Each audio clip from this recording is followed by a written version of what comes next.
E se aquilo que você mais defende, aquilo que você considera a base da sua identidade moral e espiritual, for, na verdade, o mecanismo exato que impede a sua saída, imagine, por um instante, que as paredes da sua prisão não são feitas de pedra ou de grades de ferro. Elas não são impostas por um governo, por uma elite visível ou por uma circunstância financeira.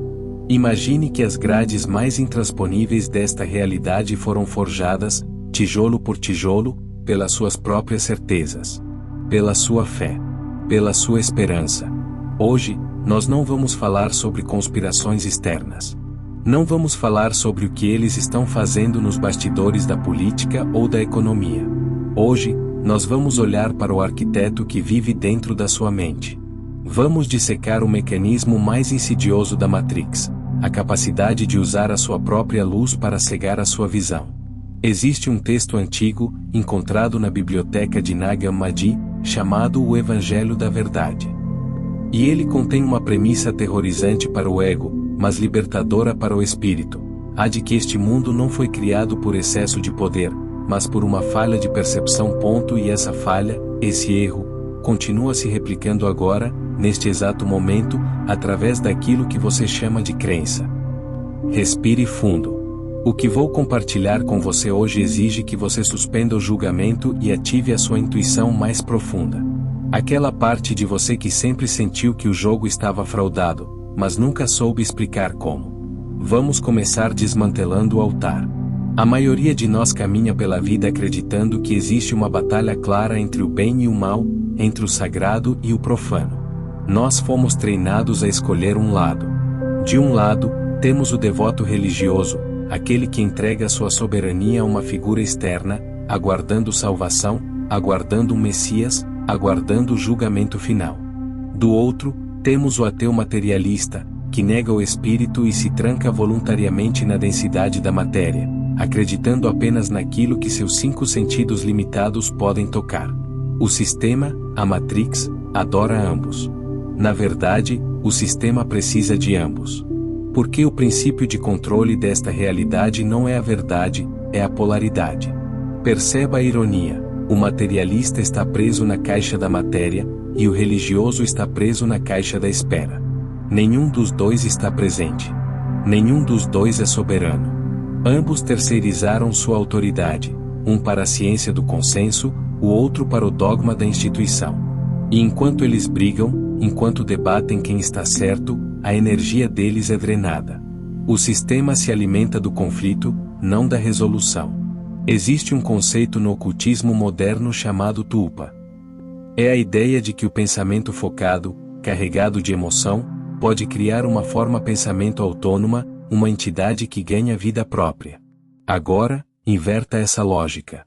Se eu fosse o arquiteto de uma simulação projetada para manter consciências infinitas presas, eu não proibiria o poder criativo delas. Isso seria impossível. A centelha divina não pode ser apagada. O que eu faria, então?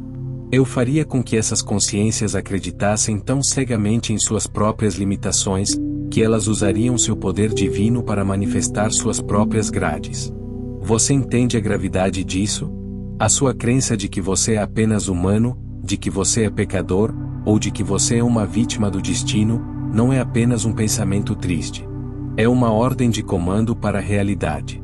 É você, o Criador, usando a sua energia para sustentar a ilusão da sua impotência. O altar onde você deposita sua devoção cega é, muitas vezes, a cela onde sua alma adormece. E aqui entramos em um terreno ainda mais delicado. Vamos falar sobre a armadilha mais doce de todas, a esperança. Nos ensinaram que a esperança é a última que morre. Mas, sob a ótica gnóstica e hermética, a esperança pode ser um veneno. A esperança é, por definição, a projeção da sua consciência para um futuro que não existe. Quem espera, não é. Quem espera, não faz. Quem espera, consente com a falta no agora. O medo contrai você. Ele te deixa pequeno, paranoico, reativo. Isso é óbvio. Mas a esperança te deixa passivo. Ela te coloca numa posição de criança aguardando o pai resolver o problema. E nessa realidade, o pai que se apresenta para resolver seus problemas geralmente é o mesmo carcereiro que criou a dificuldade. É o ciclo do arconte da falsa luz. Muitos buscadores, ao saírem das religiões tradicionais, caem na armadilha da New Age, do amor e luz incondicional, da positividade táxica. Apenas vibre alto, eles dizem. Mas essa luz sem discernimento é ofuscante. Ela proíbe você de olhar para as sombras, proíbe você de reconhecer a grade da prisão. E uma prisão que você se recusa a ver é uma prisão da qual você nunca escapará. Essa necessidade de um Salvador, seja ele Jesus, um extraterrestre, um político ou uma mudança vibracional planetária, é a marca registrada de uma consciência que esqueceu sua própria soberania. É o eco da sua criança interior buscando aprovação. E as entidades que gerenciam este reino sabem disso. Elas vestem as roupas de anjos, de mestres ascensionados, e se alimentam da sua adoração. Lembre-se, qualquer ser que exija sua adoração ou sua submissão não é a fonte verdadeira. A fonte não precisa da sua energia. Ela é a energia. Apenas um sistema parasitário exige alimentação constante. E como esse sistema se mantém? Através do loop da doutrinação. Desde o momento em que você nasceu, scripts foram instalados na sua mente. Certo e errado. Patriota e traidor. Sucesso e fracasso. Esses binários criam atrito. E o atrito gera calor. Gera o que alguns chamam de luz, energia emocional. A mídia, a escola, as instituições, elas não estão lá para informar ou educar. Elas estão lá para garantir que você continue reagindo emocionalmente aos estímulos, mantendo a bateria da Matrix carregada. É por isso que você se sente tão cansado. É por isso que, mesmo quando você não faz nada físico, sua alma parece exausta. Você está processando scripts de conflito que nem são seus. Mas vamos à raiz. Vamos ao Evangelho da Verdade. Este texto gnóstico oferece uma cosmologia que inverte tudo o que nos ensinaram. Ele diz que este mundo material não nasceu de um ato de plenitude, mas de um erro. Ele descreve como a ignorância e o esquecimento a respeito da fonte original ganharam densidade. O medo se solidificou e criou uma névoa. E nessa névoa, o erro ganhou forma e tentou imitar a beleza da eternidade. O demiurgo, essa figura central no gnosticismo, não precisa ser visto apenas como um monstro mitológico sentado em um trono em Saturno. Pense nele como o ego do cosmos. O demiurgo é a consciência cega que acredita ser Deus porque não consegue ver nada acima de si mesma. E como acima, assim abaixo. Nós carregamos esse fractal do demiurgo dentro de nós. É o nosso próprio ego. Aquela voz na sua cabeça que quer controlar tudo, que tem medo da morte, que precisa de rótulos, que se define pelos seus bens, pelas suas crenças, pelos seus cargos. O Evangelho da Verdade diz que conhecer o nome do Pai é despir-se da forma. Enquanto você se apega a um nome, a uma definição rígida de quem você é, eu sou católico, eu sou cético, eu sou sofredor, você pertence ao demiurgo. Você é um arquivo catalogado no sistema dele. A liberdade começa quando você se torna indefinível. E aqui chegamos ao mecanismo prático. Como isso funciona no seu dia a dia? Vamos olhar para o mentalismo hermético, mas sem o filtro cor-de-rosa da lei da atração superficial. O princípio de que o universo é mental significa que a realidade atua como um espelho de confirmação. A Matrix é um motor de renderização que responde às suas crenças mais profundas e subconscientes. Se você carrega, no fundo da sua psique, a crença religiosa de que a vida é um vale de lágrimas, de que você nasceu para sofrer e aprender através da dor, o sistema obrigatoriamente organizará os eventos da sua vida para provar que você está certo. Não é um castigo. É um acordo. É o viés de confirmação operando em nível quântico. O perigo do viés de confirmação espiritual é que ele cria profecias autorrealizáveis. Veja os relatos que emergem hoje em fóruns de discussão sobre a prisão planetária ou experiências de quase-morte, EQM. Há um padrão fascinante surgindo. Pessoas que passaram pela morte clínica e encontraram os seres de luz esperando para fazer a revisão de vida. Aquele momento em que passam um filme dos seus erros, fazendo você sentir a dor que causou aos outros, induzindo uma culpa insuportável. O objetivo? Convencer você de que precisa voltar. Que precisa equilibrar o karma. Que tem uma missão inacabada. Mas existem relatos de hackers espirituais. Almas que, ao morrerem, se lembraram da sua soberania. Quando a revisão de vida começou, elas disseram, não. Elas não aceitaram a culpa.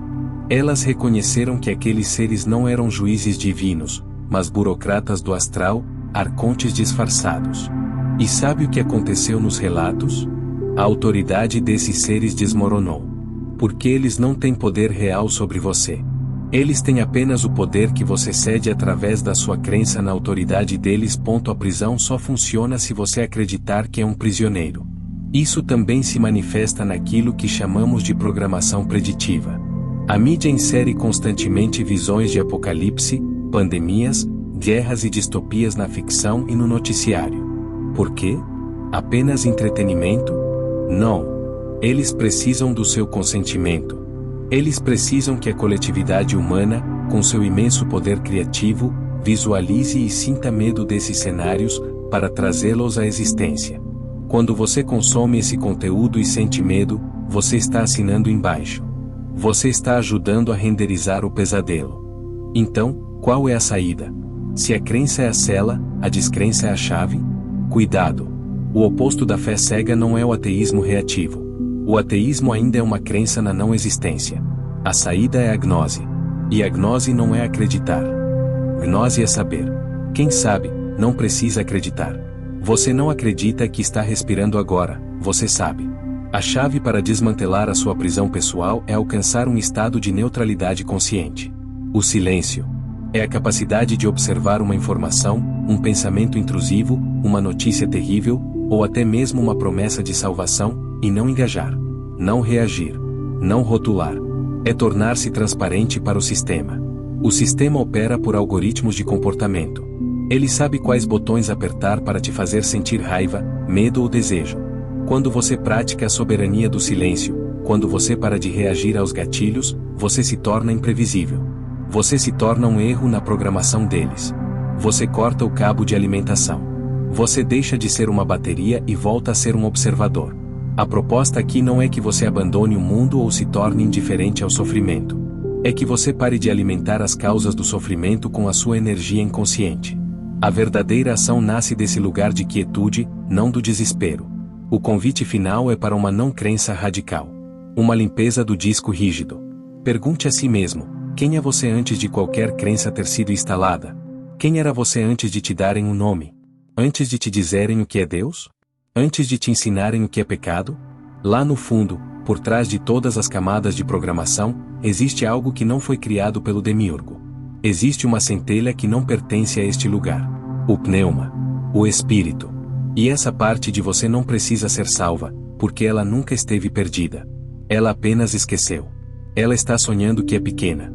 Sua tarefa não é lutar contra a escuridão. Lutar é dar realidade ao oponente. Sua tarefa é lembrar. Lembrar que você é a fonte experimentando a limitação. E no momento em que você lembra, de verdade, o jogo muda. As paredes da prisão se dissolvem, não porque você as derrubou, mas porque você percebeu que elas eram feitas da fumaça das suas próprias crenças. A questão que deixo para você levar para o silêncio hoje não é como posso me libertar. A questão é, o que eu estou acreditando agora que está construindo a jaula de amanhã? Recupere a sua autoridade. O altar está vazio, e é assim que ele deve ser. Porque o único lugar onde o divino real habita é no templo silencioso da sua própria consciência soberana. Agora, cabe a você. Você continuará reagindo ao roteiro que escreveram para você, ou começará, a partir de agora, a observar quem segura a caneta? Não peço que você acredite no que foi dito aqui. A crença cega é o que estamos tentando desmantelar. Peço apenas que você teste. Observe. No entanto, sabemos como os mecanismos de distribuição de informação operam. Este tipo de conhecimento, que devolve a soberania ao indivíduo, raramente é favorecido pelos algoritmos convencionais. Eles preferem o entretenimento que adormece, não a verdade que desperta. Se você sentiu a ressonância, se algo dentro de você reconheceu a validade desta mensagem, faça a sua parte para manter este sinal ativo. Deixe um registro nos comentários abaixo. Não apenas um elogio, mas a sua percepção. Qual crença limitante você escolhe deixar para trás hoje? Ao escrever, você materializa a sua intenção e âncora sua soberania nesta realidade. Se este canal serve como um farol para você, inscreva-se para fortalecer nosso círculo. Mas faça isso conscientemente, não por hábito. Nos vemos no próximo vídeo. Mantenha-se lúcido.